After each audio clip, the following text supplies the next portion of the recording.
Good evening. Before I begin, I want to send a special message to everyone who's been affected by Hurricane Laura. Our hearts are with you. The President will continue to support you every step of the way. And just like Americans always do, the nation will come together to help you rebuild your homes, businesses, and communities stronger and more resilient than ever before.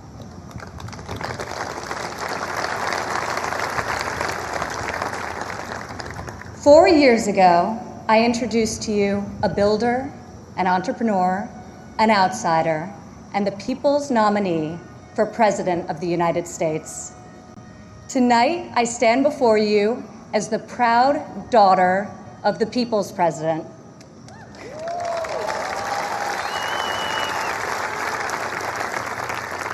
He is our commander-in-chief, champion of the American worker, defender of common sense, and our voice for the forgotten men and women of this country. He is our president and my father, Donald J. Trump.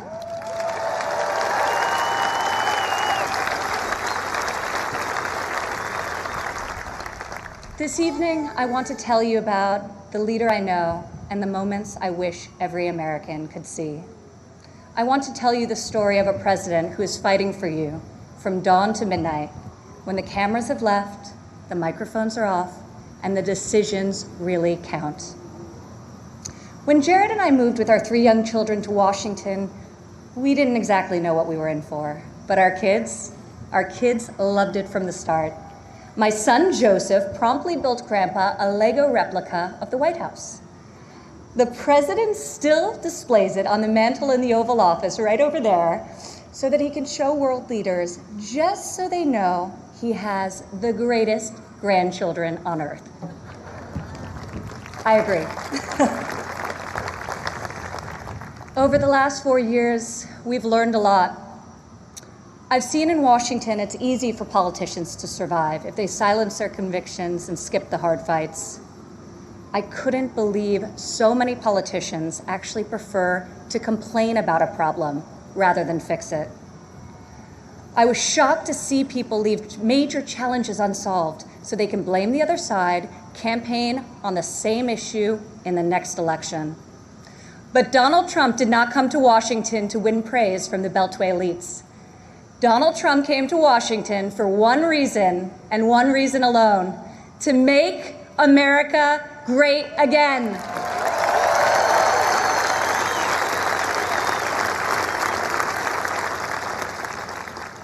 My father has strong convictions. He knows what he believes, and he says what he thinks. Whether you agree with him or not, you always know where he stands. I recognize that my dad's communication style is not to everyone's taste, and I know that his tweets can feel a bit unfiltered. But the results speak for themselves.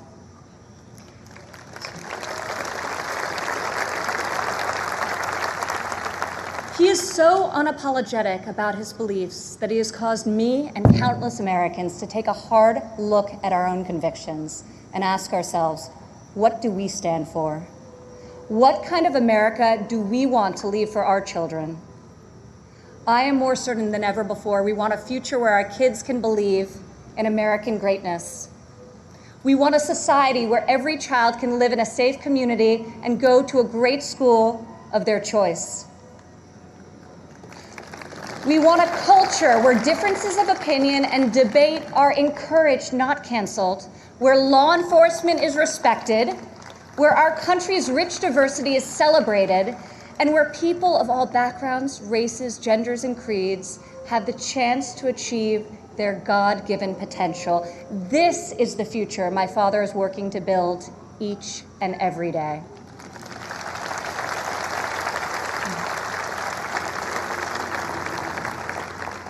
Building, after all, is what he's done his whole life. He has admired and befriended construction workers on countless job sites. But it has been a new and profound experience for him and for me to see these stoic machinists and steelworkers come to him with a tear in their eye and thank him for being the only person willing to go to the mat for them, for their jobs, for their families, and for their futures. To the hardworking men and women across America and here tonight, you are the reason my father fights with all of his heart and all of his might. You are the reason he ran for president in the first place, and you are the reason he is going to keep fighting for 4 more years.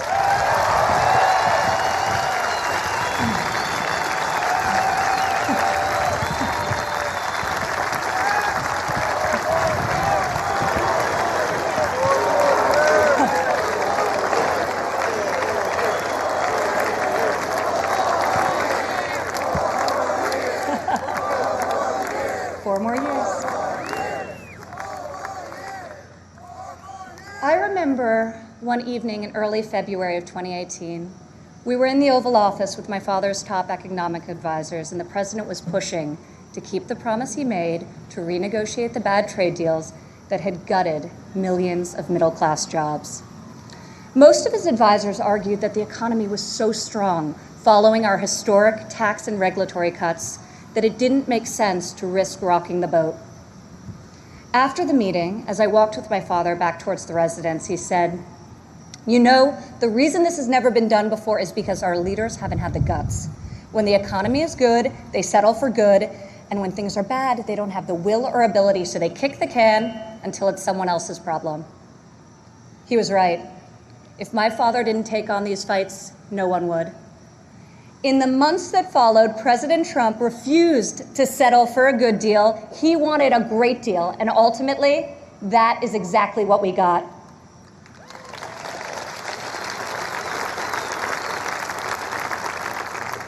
I remember each time he was updated on the progress of the new trade deal with Mexico and Canada, he would say, "Don't let down those dairy farmers I met in Wisconsin. I don't want them to like this deal. I want them to love it."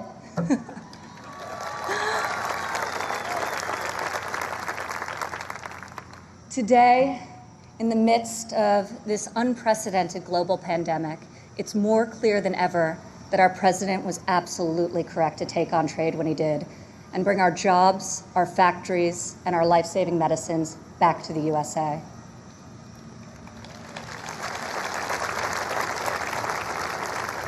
As our nation endures this grave trial, I pray for the families who are mourning the loss of a loved one, for those who are battling COVID-19, and for the first responders and the healthcare heroes who remain on the front line of this fight.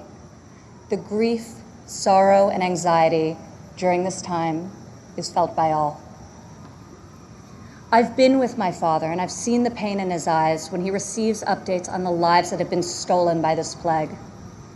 I have witnessed him make some of the most difficult decisions of his life. I sat with him in the Oval Office as he stopped travel to Europe. I watched him take the strongest, most inclusive economy in a lifetime, the lowest unemployment in a half century, and the highest wage increase for working families in decades, and close it down to save American lives. It is why our president rapidly mobilized the full force of government and the private sector to produce ventilators within weeks, to build the most robust testing system in the world, and to develop safe and effective treatments, and very, very soon a vaccine. My father isn't deterred by defeatist thinkers. The word impossible, well, it only motivates him. Donald Trump rejects the cynical notion that this country's greatest achievements are behind us. He believes that nothing is beyond our reach and that the best is yet to come.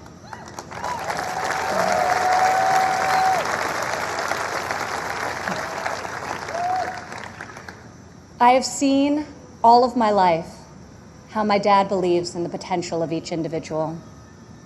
Earlier this evening, we were all inspired by the incredible testimony of Alice Johnson, a great-grandmother who was sentenced to life in prison for a first-time nonviolent drug offense. I was with my father when he decided to commute Alice's life sentence.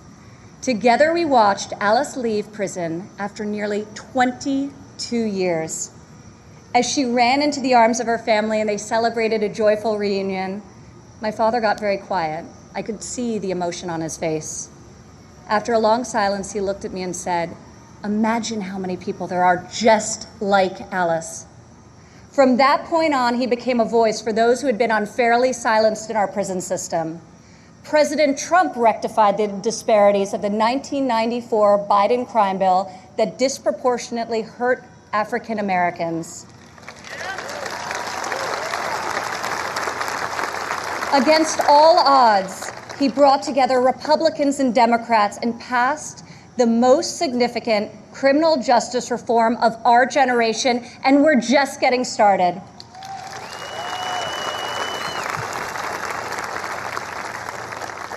My father did not campaign on this issue. He tackled this injustice because he has a deep compassion for those who have been treated unfairly. More than rhetoric and political prose, the ability to build consensus and achieve bipartisan success will help heal our country's racial inequities and bring us forward together. President Trump is advancing the American values of work and family.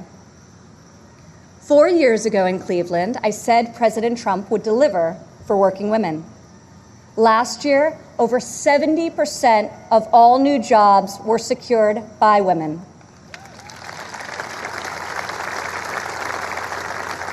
Four years ago, I told you my father would focus on making childcare affordable and accessible. In President Trump's first term, we secured the largest ever increase for childcare funding, giving more than 800,000 low-income families great childcare at a cost they can afford. As part of Republican tax cuts, in 2019 alone, our child tax credit put over $2,000 into the pockets of 40 million American families. Democrat politicians recently introduced a plan to increase the child tax credit. Yet when I was fighting less than 3 years ago at the president's direction to get Congress to double the child tax credit, not a single Democrat voted to pass the law. We got it done anyway.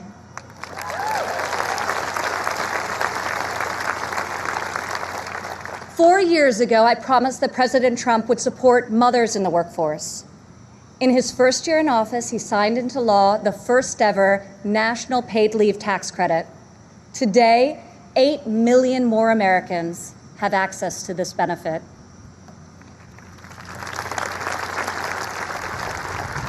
4 years ago, I said that Americans needed an economy that permits people to rise again.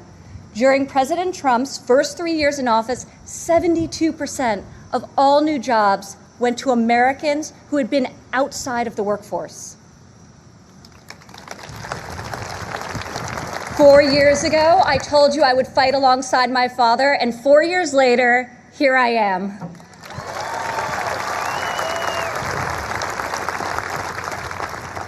Many of the issues my father has championed are not historically Republican priorities. Yet where Washington chooses sides, our president chooses common sense. Where politicians choose party, our president chooses people.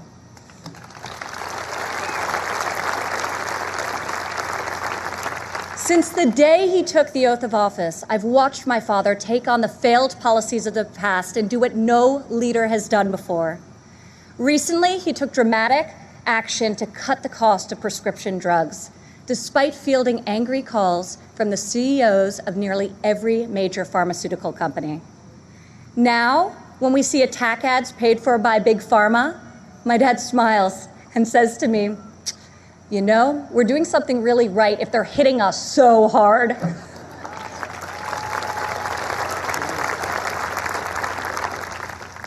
This spring, our president saw that American crops were going to waste because food supply chains were disrupted by the virus.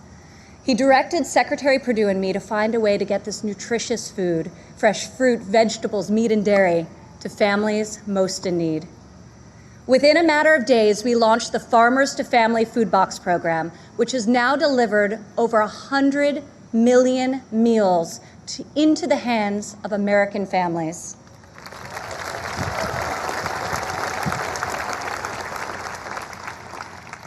To protect the most vulnerable among us, I've worked alongside the president as he signed into law 9 pieces of legislation to combat the evil of human trafficking.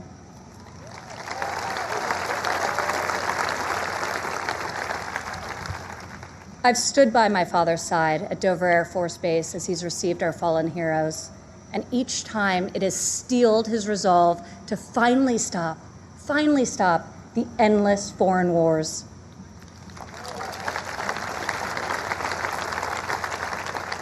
To change the paradigm in the Middle East, he took a fresh approach. I heard foreign leaders beg him not to move the American embassy to Jerusalem, yet he delivered on a promise also made and unfulfilled by past presidents because my father knew that it was the right thing to do. Defying all expectations, just weeks ago, he rewrote history again by making a peace agreement in the Middle East, the biggest breakthrough in a quarter century.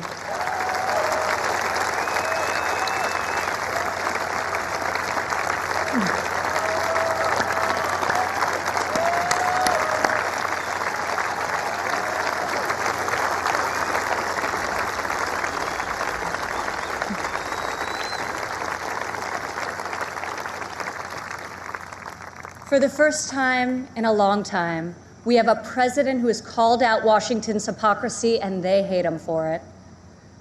Dad, people attack you for being unconventional, but I love you for being real, and I respect you for being effective.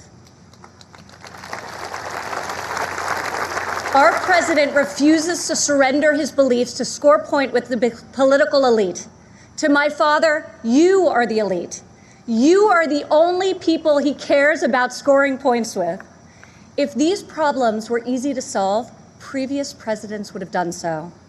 But you don't achieve different results by doing things the same way. Washington has not changed Donald Trump. Donald Trump has changed Washington.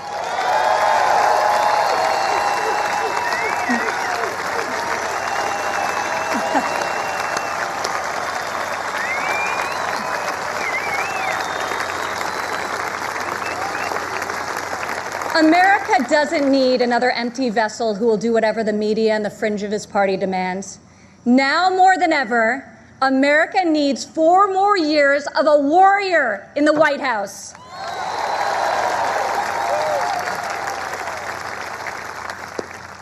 Tonight, I could not be more proud to introduce my father, a man I know was made for this moment in history.